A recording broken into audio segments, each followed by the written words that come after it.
महर्षि आज दीपावली का शुभ पर्व है महाराज जी। देश विदेश में आपको बहुत लोग सुनने वाले हैं। महाराज जी आपके कुछ आशीर्वचन कि आज क्या सावधानियां रखें, क्या करें क्या ना करें महाराज जी। असल बात क्या है कि हम जैसे सत्संग में बोले थे आज कि जितने भी हमारे त्योहार होते हैं वो भागवतिक होते हैं। इनमें कोई ना कोई संबंध हमारे भगवान की लीलाओं से होता है। जैसे ये दीपावली है तो अवध में भगवान श्री रामचंद्र जी, तो ये उत्सव मनाया गया है। दीप, संपूर्ण अयोध्या दीप से प्रकाशित है। भगवान श्री राम 14 वर्ष वनवास के बाद अवध में जो है विराजमान हो रहे चक्रवर्ती सम्राट पद पे। तो ये अब इसे हम घर घर, हमें लगता है पूरे भारत में मनती होगी। सद्भावना तो है, पर हमको ये समझना पड़ेगा कि जैसे हम दीपावली उत्सव में जुआ आदि खेलने लगते हैं, लोग नहीं खेलने लगते कि भाई साल भर तो हम नहीं खेलते, पर दीपावली को तो खेलें। क्यों भाई? कहाँ लिखा हुआ है कि आप दीपावली को वो अपराध करें जिसमें कलयुग का वास रहता है, जिसमें बड़े बड़े धर्मात्माओं की भारी भारी विपत्तियां आई। धर्मराज युधिष्ठिर, महाराज नल, दमयंती, बड़े बड़े पावन चरित्र हैं महापुरुषों के। क्यों? द्यूत कीड़ा में कलयुग का निवास है। कलयुग शराब पीना, मांस खाना, पर स्त्री गमन करना, स्वर्ण चोरी करना, द्यूत कीड़ा करना। द्यूत माने जुआ खेलना। तो जैसे दीपावली को, ज्यादा तो हमें ज्ञान नहीं, पर गांव में हमने देखा था कि जो लोग नहीं खेलते थे वो भी खेलते थे। आज हम दांव लगाएंगे, पर प्रभु से पूजन करो, अपने प्रिया प्रीतम का या भगवत विग्रह किसी का, और बैठ जाओ माला लेकर के 12 बजे रात्रि तक खूब नाम मंत्र जप करो। बड़ा शुद्ध, कई गुना बढ़ करके लाभ मिलता है।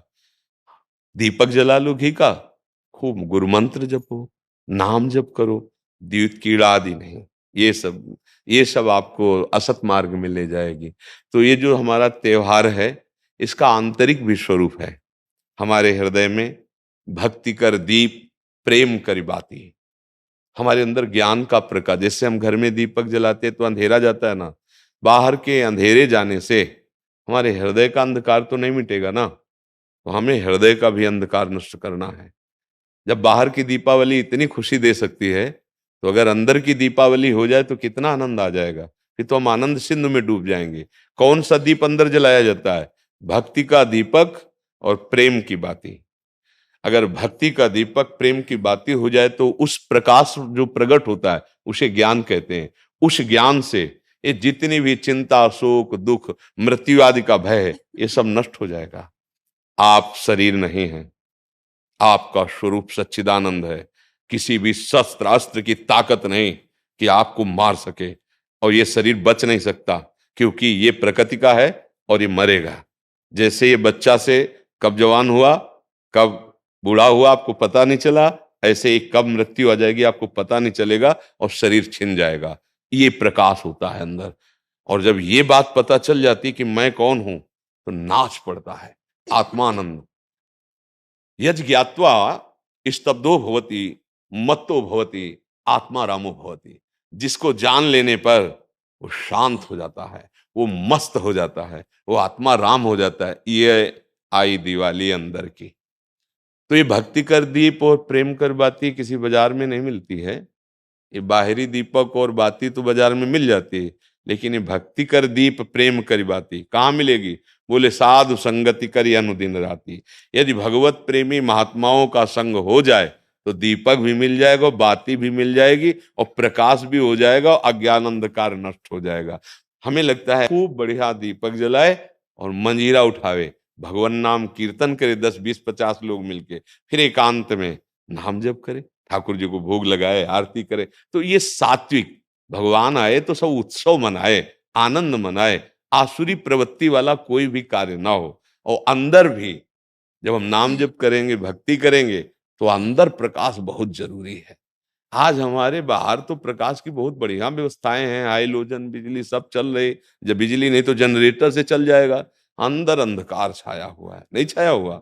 इस अंधकार में जब तक दीपावली नहीं होगी, तब तक वास्तविक आनंद का अनुभव नहीं होगा। और यहाँ आनंद, जैसे हम देखो अंधकार में क्या, रस्सी को सांप समझ रहे हैं, भयभीत हो रहे हैं, शरीर में इतनी आसक्ति कि मैंने मान लिया मैं स्त्री हूं, मैं मान लिया मैंने पुरुष हूं। नहीं है तू, ये तेरी पोशाक है।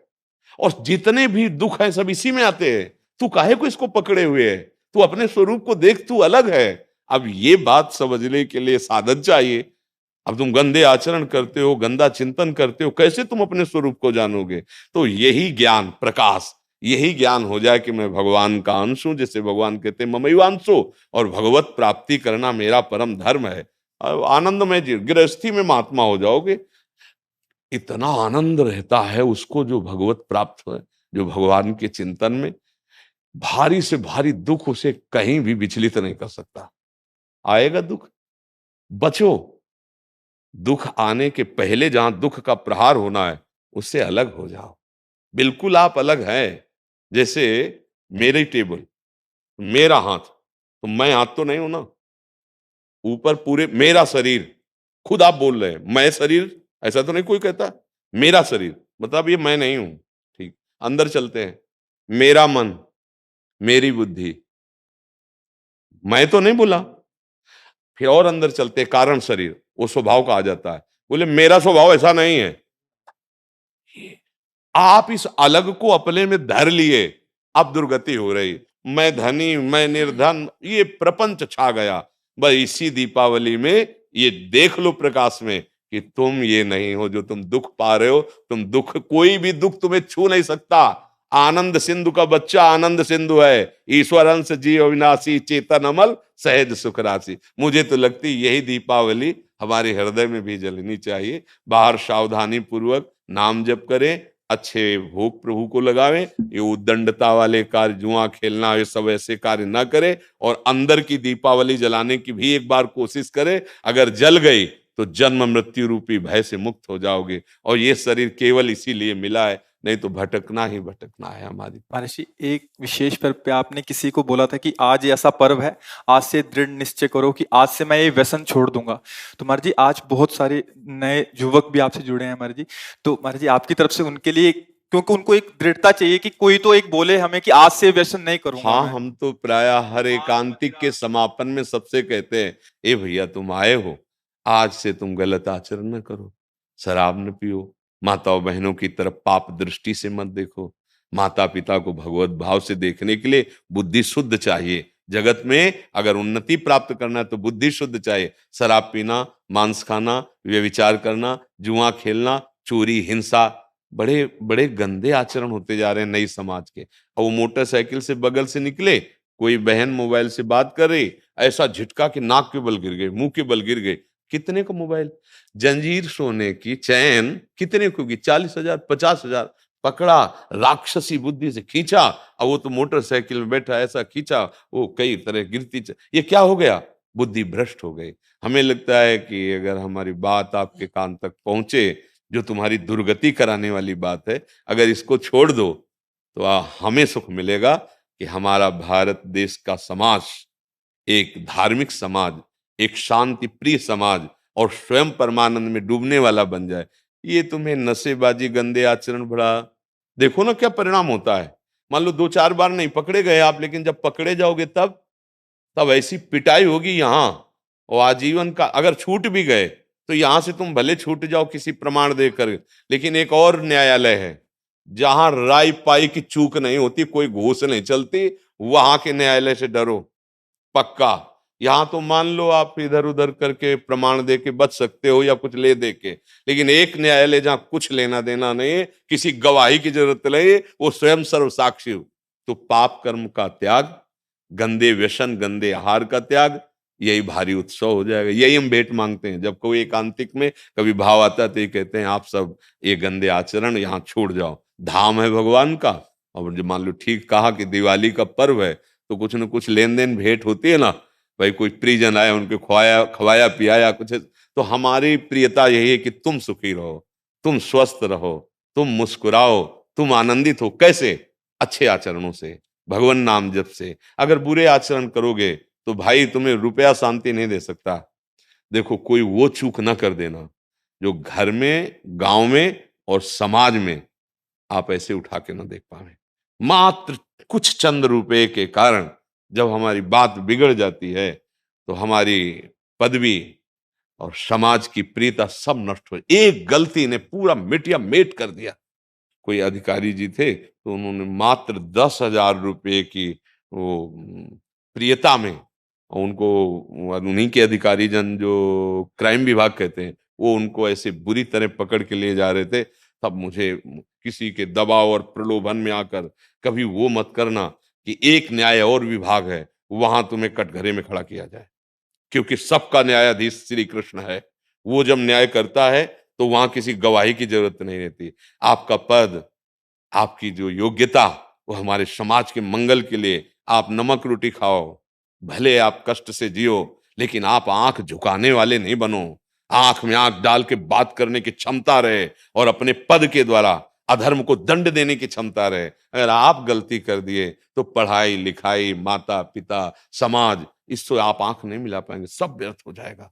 ये क्यों व्यर्थ हो जाता है? जब हमें ये बात समझ में आती कि धन में सुख है, बुद्धि भ्रष्ट हो गई, पतित हो गई बुद्धि। नहीं, धन में सुख नहीं, धर्म में सुख है।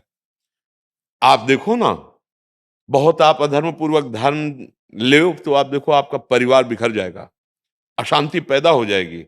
ऐसी संतानें पैदा होंगी जो आपको हर समय देखकर जलाती रहेंगी।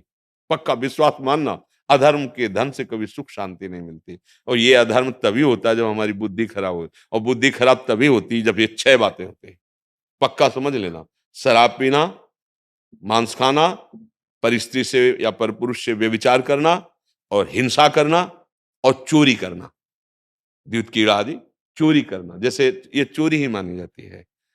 अधिकार के विपरीत आचरण करना चोरी ही मानी जाती है। ये जब होगा तो कलयुग बैठ जाएगा, कलयुग को ये स्थान दिए, और कलयुग जब बैठ जाएगा तब दुर्दशा करा देगा। एक बड़े धर्मात्मा महापुरुष की बुद्धि में बैठ गया कलयुग। वो मुकुट लगाने के कारण जरासंध का, तो एक ऋषि के गले में मरा हुआ सर्प डाल दिया और कारण बन गया मृत्यु का। 7 दिन में तक्षक काटेगा, ऐसा संगी ऋषि ने शाप दे दिया। इसलिए बहुत सावधान। हाँ, हमारे पास भगवान की कृपा से जो आपका आना हुआ है, आप नशा रहित, आप गंदे आचरण रहित एक अच्छे मानव बने, तब आप में देवता बनने की सामर्थ्य आवे, दैवी संपदा आवे। फिर आप चाहो तो नारायण बन सकते हो। जब नारायण नर बन सकता है तो सीढ़ी हुई ना, तो आप इसी से चढ़ सकते हो। नर नारायण बन सकता है क्योंकि हम उसी के अंश हैं। तो इसलिए सत्संग का लाभ ले और व्यसनों को त्याग दे। वृंदावन में बैठे हो, अगर नियम ले लो तो बहुत बड़ा सहयोग मिल जाएगा। कि भाई कोई कसम खवाई जाती है तो मंदिर में नहीं चखा जाता, चलो मंदिर में। तो एक मंदिर क्या, यहाँ तो धाम है 84 कोस ब्रज, यहाँ नियम ले लो, शराब नहीं पियेंगे, मांस नहीं खाएंगे, पराई माता बहन को गंदी दृष्टि से नहीं देखेंगे, चोरी नहीं करेंगे, जुआ नहीं खेलेंगे, हिंसा नहीं करेंगे। ले लो अंदर से। जो नहीं करते हो तो धन्यवाद के पात्र, जो करते हो तो बताने की जरूरत नहीं। नियम ले लो, मंगल हो और जाएगा। जो यूट्यूब से सुन रहे हैं, सोशल मीडिया से सुन रहे हैं, वो कैसे लें? हाँ, जब हम बोल रहे हैं तो वचन कान में गया और वो साक्षी मान ले, वो हमारे वचन को साक्षी मान ले, संत वेश को साक्षी मान ले, और उनको पावर न मिले तो बताना। जो दवाइयों से तुम नशा नहीं छोड़ सकते, बात मान लेना, वो पावर आपको अपने आप पहुंच जाएगा। जैसे पिछले में कोई बोला जी था महाराज जी। कि हम अपने परिवार के मांस मछली ये सब छोड़ दिया हाँ खाना, महाराज जी, पिछले बैच में महाराज जी। पिछले बैच हाँ, में बोला कनाडा था। से आए। हाँ, क्या हम कभी मिले हैं? न कभी देखा है। हुआ क्या? उसने बात मान ली ना, साक्षी का मान ली। तो ये शब्द ऐसे नहीं निकल रहे हैं, ये ये मनोरंजन नहीं है। आप सच्ची बात समझना, ये केवल आपके कल्याण के लिए निकल रहे हैं, और आप पकड़ लो, इनमें ताकत है। जैसे आपसे कह दे कि आज से शराब ना पीना, आप नियम ले लें, तो आपकी जो दिक्कत होगी छोड़ने की, वो आपको पावर मिल जाएगा। क्योंकि भगवान छुड़वाना चाहते हैं ना तो सामर्थ्य भी देते हैं। ये केवल ढांचा भर है, काम उन्हीं का हो रहा है, वो ही कर रहे हैं। अगर वो ना करें तो इस ढांचे में बोलने की सामर्थ्य नहीं, आप सच्ची समझ लेना। ये दिमाग जो काम कर रहा है हमारा नहीं कर रहा है, इस शरीर का। हाँ, ये श्री कृष्ण का कर रहा है, ध्यान रखना। वो तो अपार सामर्थ्यशाली है। हाँ, वो शराब मत पीना, तो मत पियो। आप देखो आप में सामर्थ्य आ जाएगी। आप ये वचन पकड़े रहना, जहां भी होगे वहीं श्री कृष्ण है। जहां भी कोई कण और कोई क्षण ऐसा नहीं जो श्री कृष्ण से अलग हो। हर समय तुम्हारे साथ हैं, वो तुम्हें पावर दें। अच्छे आचरण करो, नाम जप करो, राधा राधा राधा।